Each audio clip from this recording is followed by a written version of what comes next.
A school bus caught a 9-year-old girl getting off at the wrong stop. Nobody noticed for 6 hours. Her name was Lily Marsh. She was supposed to walk 2 blocks home. Instead, she walked in the opposite direction, following a man nobody at that school had ever seen before. By the time her mother called the police, Lily had been missing for 6 hours and 40 minutes. What detectives found in the next 72 hours wasn't just a kidnapping. It was a plan that had been building for almost a year. Here's what happened. Riverside Elementary sat in a quiet suburb outside Portland, Oregon. Lily Marsh was in 3rd grade. Quiet kid, loved drawing, carried the same blue backpack every single day. Her mother, Sarah Marsh, worked 2 jobs. Lily walked home alone most afternoons, a routine they'd followed safely for over a year. That Tuesday, the bus camera showed Lily stepping off 2 stops early. She wasn't confused. She wasn't scared. She walked straight toward a man standing by a gray sedan, like she already knew him. Detective Rosa Alvarez caught the case within the hour. The first thing she noticed didn't fit. Lily hadn't been grabbed. She hadn't fought. Bus footage showed her walking calmly, almost casually, toward a stranger. Sarah Marsh swore her daughter had never spoken about meeting anyone. No new friends, no unusual phone activity, nothing. Then Alvarez found something in Lily's backpack, left behind at the bus stop. A folded note. Not from a stranger. It was written in a child's handwriting, Lily's own. The note read, "I'm going to see my real dad. Don't be scared." Sarah Marsh went white reading it. Lily's biological father had never been part of her life. Sarah had raised her alone since birth. There was no real dad waiting anywhere, or so she'd always believed. Alvarez pulled Sarah's old records. Buried in a sealed file from 11 years earlier was a name Sarah hadn't spoken since before Lily was born, a man named Daniel Voss.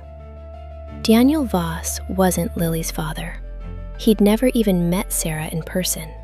He was a man who, 11 years earlier, had briefly dated Sarah's younger sister, a relationship that ended abruptly after Sarah discovered Voss had been secretly recording their private conversations for months.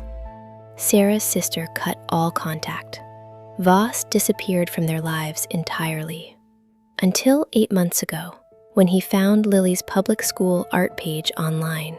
Student names, first initial last names, class photos.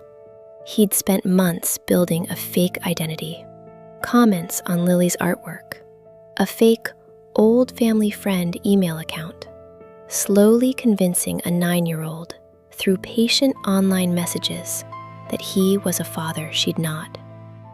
Alvarez traced Voss's gray sedan to a rented cabin 90 minutes outside the city, paid for in cash, 6 months in advance. When officers arrived, Lily was inside, physically unharmed, confused. Voss had told her they were starting a new family, away from a mother he'd convinced her didn't want her anymore. But what chilled Alvarez most wasn't the cabin. It was the bedroom, painted the exact shade of blue as Lily's backpack.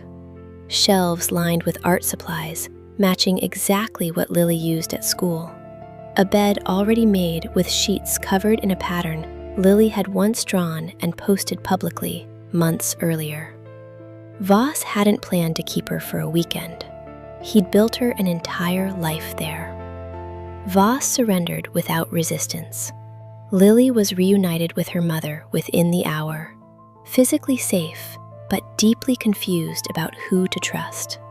During questioning, Voss said something that stayed with Alvarez for years afterward. "I never touched her. I just wanted a family that actually wanted me back."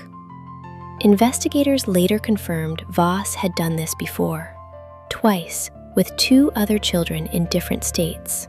Both times stopped before any contact was made.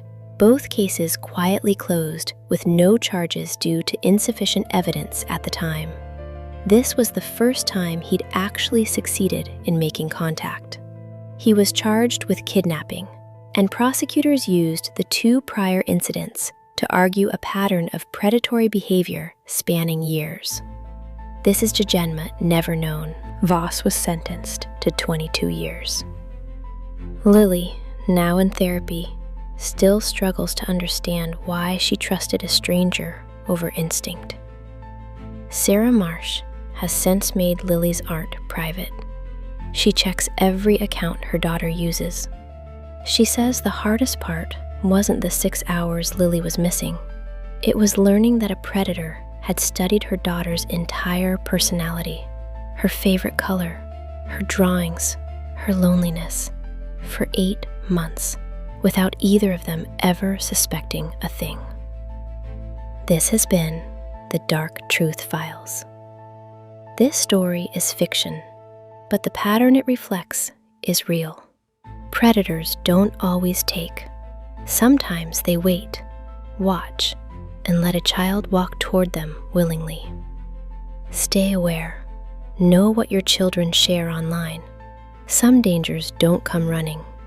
They come patiently, one comment at a time.